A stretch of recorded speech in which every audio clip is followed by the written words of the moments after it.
Over at Marvel Comics right now, I think one of the kind of best aspects of the publisher's entire line of comics is the current scope of the X-Men titles, due to the fact that the X-Men are now living together on the nation state of Krakoa. I think so many X-Men comics have been so cohesive, very lately over at the House of Ideas. And today, the publisher is looking to kind of switch gears a little bit with the X-Men and debut a brand new miniseries featuring Rogue and Gambit. And this is a really kind of fascinating way for Marvel to flesh out a group of married X-Men who rarely kind of get the chance to shine in the spotlight as a married couple. However, I found that several aspects of this have fallen short of what some of my favorite X-Men titles have really kind of brought to the table over the past couple years. My name is Arico Braddock, and today let's go ahead and dive deep into Rogue and Gambit #1 to see why it didn't meet some of my lofty expectations.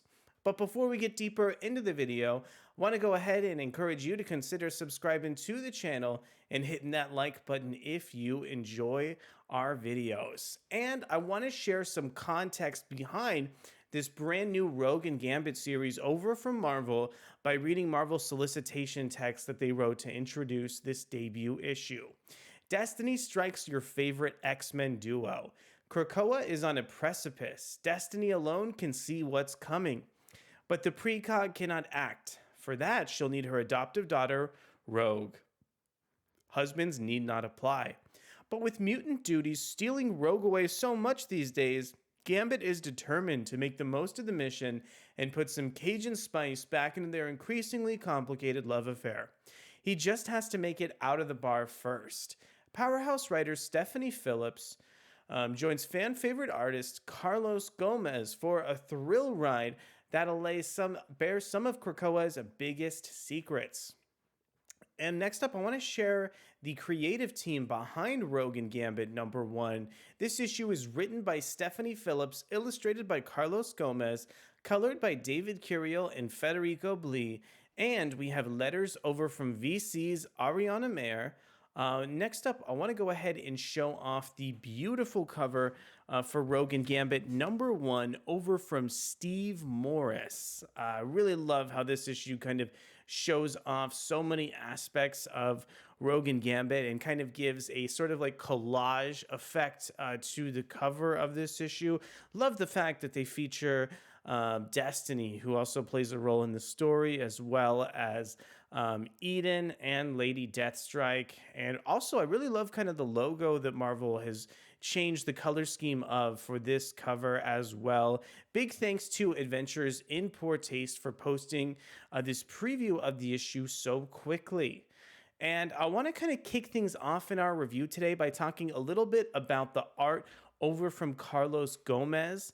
So I have to say that I was really struck by how closely Carlos Gómez kind of follows what seems like the kind of like 90s adaptations of like some of these costumes over for Rogue and Gambit. And I feel like I was kind of getting like the most basic rendition of these X-Men characters throughout this series, and it felt like even though there were kind of like some interesting facial expressions that we never quite got past, some of that interesting subtext to find those details in the art that really are able to pull out a lot of like emotion in X-Men titles. I'm thinking of like the gold standard of artists like Stefano Caselli over in X-Men Red, or with Lucas Wernick over in Immortal X-Men. And while I by no means think that Carlos Gómez's art is bad, I just don't think it has that sort of, gravitas or angular line to really kind of inspire a lot of, emotion from me as a reader. I think this page, independent of that previous one we were looking at with Gambit, is a great indication of where some of my issues lie with this series. While I do like this current costume with Rogue, I really like the way that other writers or other artists kind of flesh it out with a sort of like worn down aesthetic, as opposed to this sort of like kind of like bare bones reproduction of what looks to be such an old design for the character. And it's not something that can completely like destroy a reading experience, but it's definitely noticeable when we're kind of comparing and contrasting so many different X-Men comics over on the channel. And I have to say, even from like the writing standpoint from Stephanie Phillips, I do believe I was a little bit let down with this issue. First off, I really didn't like the sort of like basic way that Phillips kind of approached the relationship between Rogue and Gambit. When we're introduced to Gambit, he's drunk in the issue, and it feels like this is just sort of a way to give conflict to the relationship, but not in a way that really feels meaningful. One kind of aspect to this that really got me confused was Rogue was kind of, saying that, Remy, that Gambit shouldn't have been drunk, but didn't have like a great reason as to why in the issue. And that was when I really kind of felt that maybe, the Stephanie Phillips just needed to imbue some sense of conflict between the duo. And I have to say, I was borderline frustrated when Destiny came out because Destiny is a precog mutant who can see into the future, and somebody who I think Kieran Gillen has used so well in the pages of Immortal X-Men to see future plot developments. But I don't think Destiny has ever been like the main kind of crux or engine guiding the story, as Destiny is here kind of pulling Rogue and Gambit into the larger arc of the series. In my research for this title, I was so excited when I heard that characters like Eden and Destiny would be kind of introduced in this series. But like the just sort of like the bare bones representation of Destiny that we get here in particular is just sort of like disappointing for me to see. Honestly, at least Eden, Manifold has some great moments throughout this issue. He's got some sort of like funny and quirky lines, and also is able to kind of play off Rogue and Gambit incredibly well. But it was really Destiny's inclusion that kind of made me think that the plotting in this issue was a little bit forced.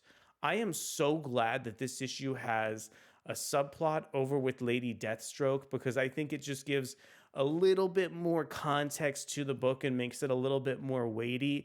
I'm honestly surprised by how little plot this series is taking on, and think that it could have used maybe more connections to Krakoa, plot threads, or characters. I hope maybe as this series sort of develops in future issues that we kind of better define what Destiny's role in the story is, and that the series kind of takes like a more kind of cohesive narrative direction. Honestly, I really thought that with kind of the Krakoa era of books, that whenever we would get like a main title from Marvel tie in to the X-Men, that there would be some sort of like big mission statement behind it, which makes this issue even a little bit more confusing for me at the end of the day. I certainly don't want to be too negative about this series.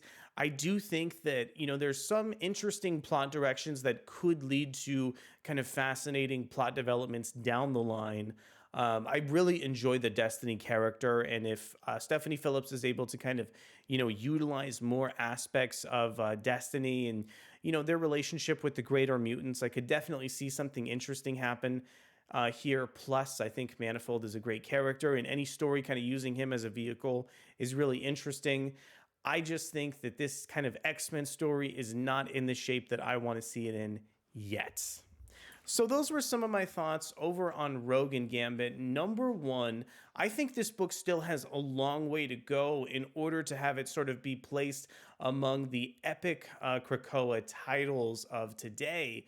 But I'm really hoping that kind of the creative team can really kind of, infuse some of these plot elements, like with Destiny and Manifold, to make things interesting kind of in future issues.